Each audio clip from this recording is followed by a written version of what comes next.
Steve Mweusi ndiye anayekufaa zaidi. Wewe Dennis, video zako zinanifurahisha sana. Una kipaji kikubwa sana, utafanikiwa.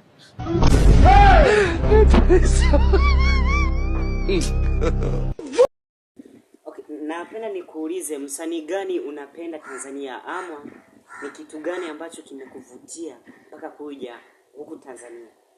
Kitu kilichonivutia Tanzania ni wewe Dennis. Video zako zinanifurahisha sana mpaka huko kwetu zinatufikia, na una kipaji kikubwa sana, utafanikiwa.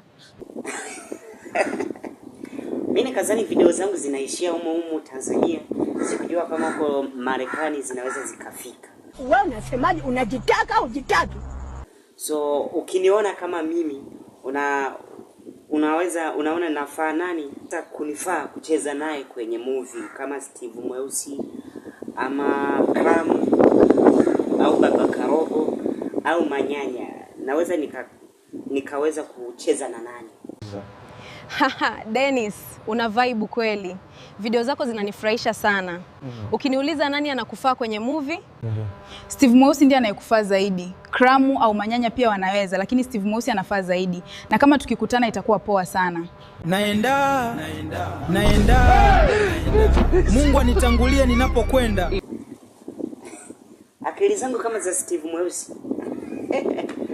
Okay basi, Steve Mweusi, nahisi unasikia kwamba nafaa kucheza na wewe.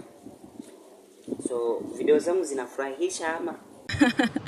Dennis, video zako zinanifurahisha sana. Zinanipa furaha kuziangalia. Una talent kweli.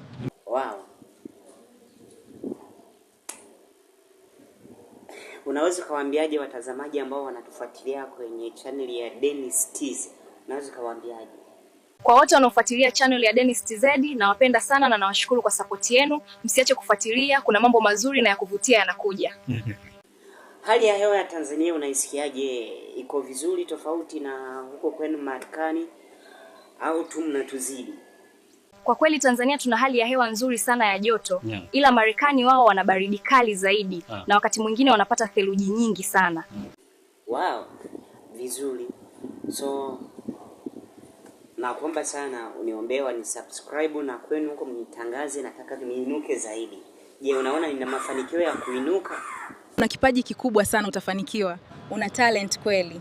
Kwa wote wanaotazama video hii, msisahau kufollow na kushare. Tunawakubali sana wa Tanzania na pia wale wote walioko Marekani. Tunawapenda sana, tunashukuru kwa kuungana nasi katika safari hii ya leo.